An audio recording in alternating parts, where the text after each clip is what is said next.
Hey everyone, Amia here from Resonance Astrology and welcome to my channel. Today we're going to take a look at the astrology of the week ahead from August 25th till August 31st. And how lovely and auspicious that this month is ending on a Sunday and that we are starting off Virgo. I mean, it's not Virgo season, sorry, but like just that we are starting off September within Virgo season on September 1st. Like September 1st is starting off on Monday. So I'm kind of vibing with that, okay? I just want to say that. But this week, the end of August, not gonna lie, is bringing in a bit of heat, okay? And this is mainly because Venus moves into the sign of Leo and obviously is immediately doing a whole bunch with the outer planets. And we're going to talk about that more in depth once we get to the day-by-day reviews. But we also have something very cool happening, which is that Mercury is finally leaving post-shadow. So there is a bit of like fresh motion that is happening this week as well. And yeah, we also have a very monumental transit this week, which is Neptune in Aries sextiling Uranus in Gemini. This is the first exact sextile out of 3, and this is like a long outer planetary alignment that is very much linked to global implications. So that is also happening. Yes. So this week is bringing in the heat. Okay. And we're also preparing for eclipse season. I'm sure you guys are already feeling it. I wouldn't be surprised if after this Virgo new moon, you guys have been feeling the eclipse season for real. I feel like definitely I am already feeling bits and pieces of it. And of course, this is personally my reverse nodal return, so it makes sense that I would be feeling it maybe even more intensely. But just because that Virgo new moon was so linked and already kind of brought up themes, I feel like, around the eclipses. Yeah, like it's in the air already, okay? And eclipses are usually can be felt like a month in advance, okay? Usually the new and full moons, we feel them around when we have that first quarter or last quarter moon, which is like when the moon is in half, which is kind of like the square aspects that we are having. Like, because this marks the midway point between the new and the full moon, and the full and the new moon. This is like usually when we feel the normal new and full moons, but like eclipses are new and full moons on steroids, okay? So we feel them in advance. Yes, so let me guys know. I'm so curious if you're already feeling the effects in your Pisces Virgo houses and if anything has been going on. Yes, I do actually also want to mention that I'm pre-recording this. By the time this is up, I will be in Croatia on summer holidays. So I am already pre-recording this, just so you know. I usually don't like doing that so much. You guys that watch my channel a lot know that I don't like doing that so much, just because I like sitting down in the midst, or just when like the juices are flowing the most, because it's the easiest to tap into the energies. Recording this already a bit prior makes me feel like I cannot fully yet tap into what is going on as much as I would like to, but we're gonna do it as best as we can, okay? But I did just want to mention that to also be transparent with you guys, okay? So yes, let's fully dive into this week ahead and break things down bit by bit. We're going to start off with Monday, August 25th. This is when Mercury in Leo finally leaves post-shadow period. So there is like a fresh new Mercury cycle that is beginning, and Leo themes are set in motion in a bit of a different pace. And Mercury is going, like, it's leaving that post-shadow period pretty much in the middle of Leo. So we haven't experienced that third decan of Leo yet. And again, you guys that watch my channel, you guys know I've been dealing so much with the decans this year. We are doing a lot of decan workshops this year. And we have been talking about Mercury going retrograde and also now in its forward motion through Leo on that decan dance, which is how we call it. Me and Duna, we called it I did not want to say it like that. basically we went through, because there's always a part of the workshop where we look at transits that are currently up in the air, and Mercury in Leo was just so monumental in a way, so this is why we kind of broke it down in that workshop. Yes, so this is just what I wanted to mention. And that last decan of Mercury in Leo is interesting because it has a very like Martian energy. It's ruled by the Seven of Wands. And if you know how it looks, I don't have it. I mean, I could search for it right now, but I don't think I have it at hand. But this is the deck. This is the tarot deck I always use, because if you didn't know, the decans are symbolized kind of by the minor arcana cards, and it's super, like, you can get to know your chart so much better if you look at it through this way. Like, I highly recommend you guys do that one time. I did it, and I love that so much. Okay, yeah, this is the Seven of Wands. Okay, this is a special deck, right? It's otherwise it doesn't have that bees inside of here, but you can see it's like a very defensive card. Yeah, but anyhow, Mercury is still in the second decan when it moves out of its post-shadow period. But just because Mercury travels pretty fast, it's going to catch up no time and enter that third decan. But just to finish my train of thought, laying out your whole chart through tarot cards, okay, that is such a fun exercise with all the decans. Okay, so if you have, I don't know, Mars in Scorpio in the third decan, like, find that card and lay out your whole chart within the tarot cards, and I guarantee you're gonna have such a new way of diving into your chart and understanding your chart. So, but again, this is not a decan talk here. I always find it very fascinating to work with the decans because it gives us so much more understanding on how our natal planets work and how also transiting planets work. Yes, so this is on Mercury in Leo. We also have on Monday the moon enters Libra, and then we also have Venus entering Leo.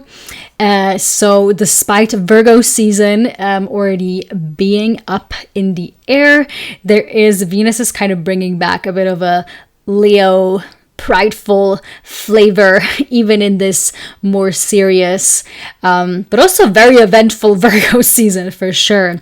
And Venus, Leo, always interesting for me to look back at that summer in 2023 when Venus had this long stay in Leo because she went retrograde in Leo, because some themes around that might be coming up again.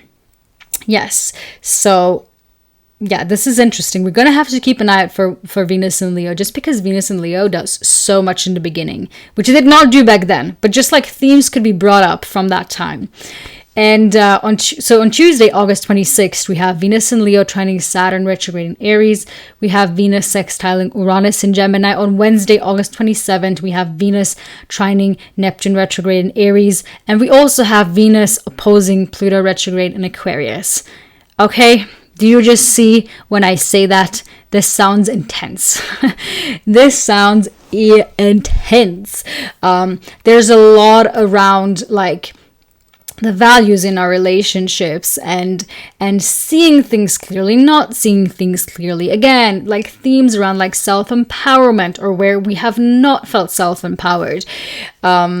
All of that, where power has been taken away from us. Where do we want to feel more powerful? Where do we want to feel more assured? So many people making choices nowadays about consciously living child-free. What does that mean for you? You know, what does self-empowerment mean for you? Is it something like that?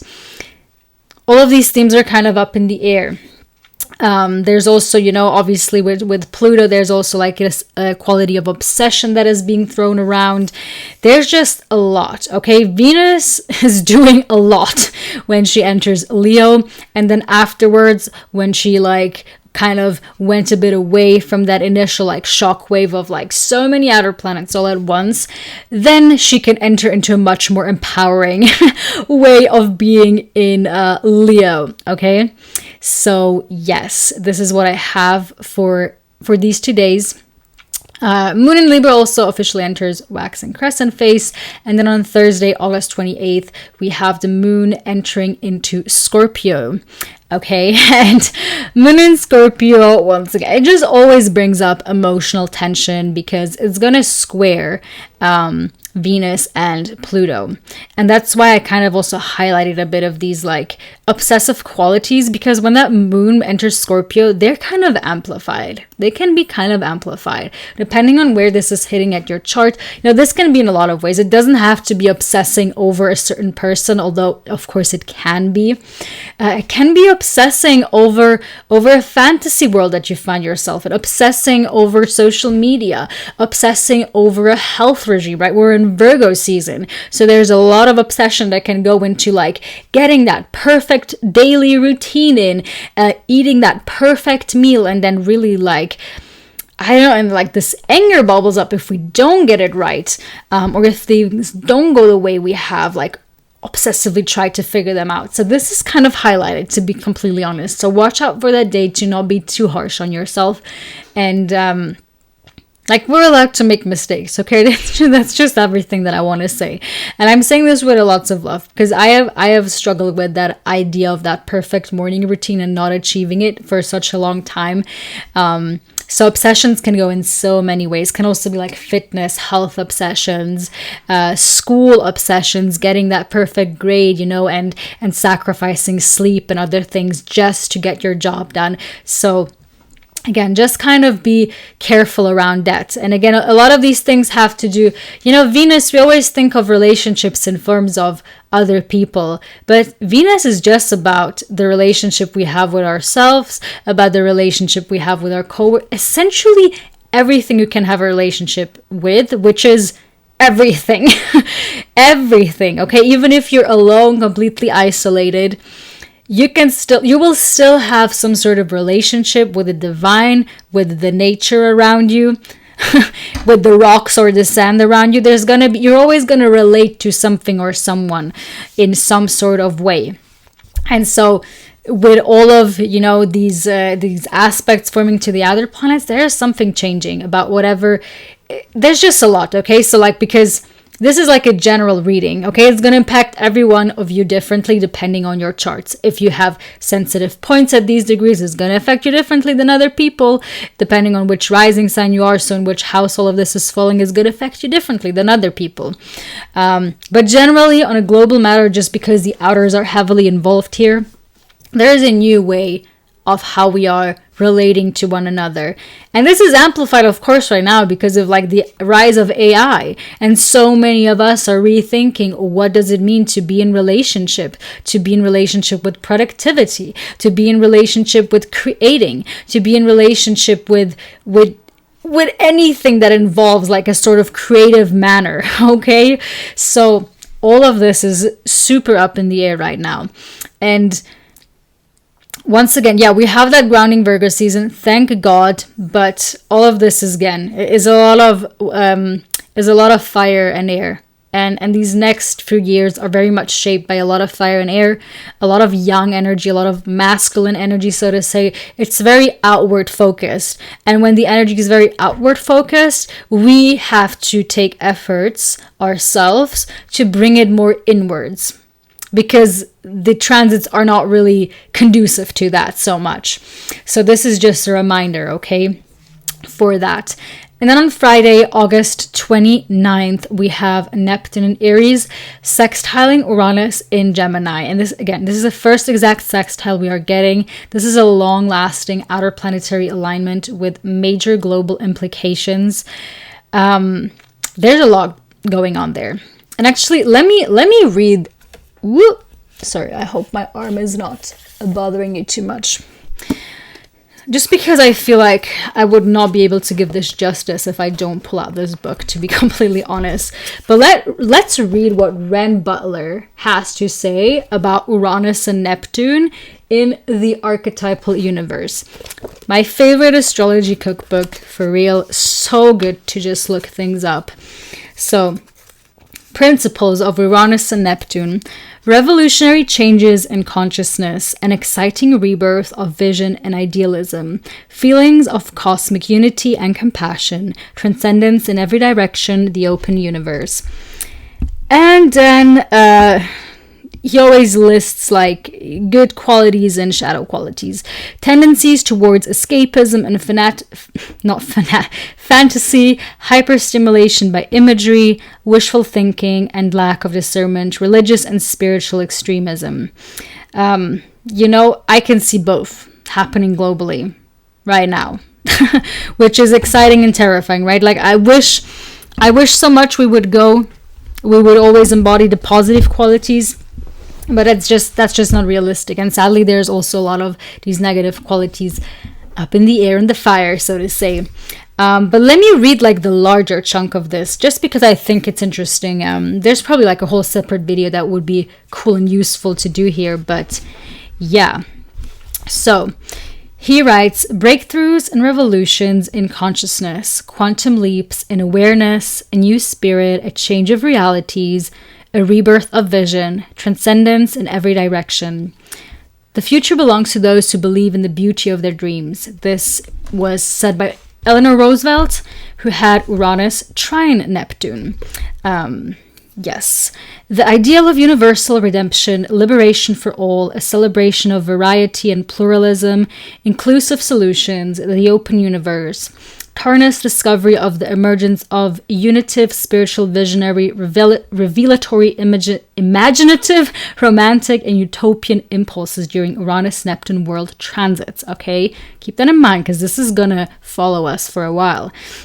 Romantic and utopian impulses during Uranus-Neptune world... Oh, sorry, I said it. Mystical and reverent feelings, religious and spiritual breakthroughs, miracles and epiphanies, leaps of faith, blissful transcendence, blessed enlightenment, and a sense of hallelujah. I'm here for it, but I am gonna say that just because Saturn and Neptune are still very close by together as well, these like... having faith is not the easiest right now, sadly. There's almost like we feel that there are restrictions. A lot of people are actually being very disillusioned right now from like their religious views or how they were looking at the world. So yeah, just keep that in mind. I'm obviously only reading for Uranus and Neptune here, not for the fact that Saturn is also there. So just keep that in mind. The rebirth of imagination, free imagination, rediscovery of the invisible, adventures in consciousness. Breakthroughs that take a subtler form than one expected, awakenings of compassion, spontaneous compassion, freedom in service, redemption of the meek, recovered innocence. An experience of peace, a breaking out all over, velvet revolutions, dissolved boundaries. But yeah, with Saturn, I don't think so. The end of a selfish and cynical age. Again, I feel like there's an urge for that, but Saturn is just like, yeah, it's really hard with Saturn right now. I feel like we could see this more, which is happening actually soon, because on September 1st, Saturn is moving back into Pisces. I feel like then things could be a bit more like feeling like that. Yeah, increased ethnic splintering, concurrent with a heightened blending of world cultures. Oh my gosh, I swear, why am I having such a hard time reading right now? Reclamation of cultural uniqueness, leading paradoxically to greater interconnection, the freedom to connect. The utopian vision of modern science. Yeah, I can see this with AI so much right now. The benefits of Promethean science given to all. The ideal of human knowledge belonging to the entire world. Which again, you could also argue it feels like AI a bit, with like, being very truly Swiss neutral here right now of basically this is a lot of knowledge that is offered to us. And I know that AI is wrong a lot of times, but the fact that we can basically just Google or Chat GPT, I guess, or any other AI source for that matter, to get knowledge. I can see this here. The humanist paradise, the development of radio, television, and the internet. During subsequent Uranus-Neptune world transits, again, so much. There's so much yeah, electronic interdependence. And again, this is also being so much highlighted because now people are like, well, what is knowledge? What is truly learning something? What can I believe? What can I not believe? So yeah, the postmodern mind, the suspension of absolutes, cultural relativism, the final individualism of truth, freedom in uncertainty, and that's definitely like, yeah. That's definitely where we're heading, right? Because everything is just going to get even more uncertain. I've been saying this for years, ever since I looked at the years, upcoming year of like 2025 to 2027, like, we're either going to have to cope with this or, I mean, yeah, no, that's just the only solution. We have to learn to cope with this. And eventually, hopefully, we can find freedom in the uncertainty. Because it's not going to be the other way around, okay? Winds of change, the dissolving of individual separateness, the awareness that consciousness, order, and meaning derive from higher archetypal principle, which transcends all physical substrates. Okay, that was a lot. I know, right? Let me also list the shadow qualities, though. These are a lot shorter, okay? Don't worry, guys. A potential for escapism and fantasy, delusion and denial, narcissism and avoidance, gullibility and impressionability, credulity. I don't even know what that word means. I'm so sorry. I hope I didn't say it wrong. Credulity and lack of discernment, spiritual or religious extremism, hyper-transcendent or abstract idealism, philosophical imbalance, mystical hubris, a feeling of strange energies, confusion, and loss of reference. Again, I can see how that would be amplified a bit as well, especially with Saturn there. States of hypersensitivity and instability, tiredness and fatigue. Yeah, definitely with Saturn. Premature exposure to holotropic or non-ordinary states of consciousness with adequate grounding or support. Yeah, I can also see that, especially with like Jupiter in Cancer as well. Like when we expand and we don't have that safety net, expansion can be super scary. You know, it's that thing where like you go to a ayahuasca ceremony or you take LSD and it's not like in an environment that you feel comfortable in or have anyone that can take care of you. And then you go to worlds which, you know, you didn't get any permission, like you didn't do it in a ritualistic way. You open doors, you open that Pandora box and now you can't close it. And now it's just there. And it has been too much for your system. And then lots of people develop many like mental disorders. I've seen it so much, sadly. It's about premature exposure to holotropic or non-ordinary states of consciousness without adequate grounding or support, an irresponsible or undisciplined approach to psychedelics. Yeah, see? That's funny that I literally just said that. A shallow rebellion of persona, hyperstimulation by imagery, a flurry of images which signify nothing. So yeah, interesting read here. And maybe also just... There's like a small part where like I could also incorporate Saturn, positives, practical idealism and compassion, an incremental and responsible approach to one's inner holotropic unfolding, an awareness of the spiritually liberating effect of facing unconscious pain, adoption of a voluntary and satisfying simplicity, and shadow qualities, the sudden interruption of peaceful or nourishing situations, feelings of lost innocence, tendencies towards ideological rigidity and extremism, wishful new age ideals which deny the importance of facing one's buried traumas. Yeah, I can see both. I can see both being so present right now in the collective, for sure. And this is just the beginning. This is just the beginning of a longer transit and all the outer transits, as a matter of fact, because while Neptune and Uranus are sextiling, Pluto and Saturn, Neptune are also sextiling, while Pluto, Uranus are beginning to trine one another. So all of this is going on kind of simultaneously and leading us into a new age, new era, whatever it's called. I don't believe it's called the Age of Aquarius. Let's just put it that way. But yes. Yeah, yeah, okay. I had a lot to say about this, but I believe this deserves a very big spot. It almost deserved like a whole separate video, to be completely honest.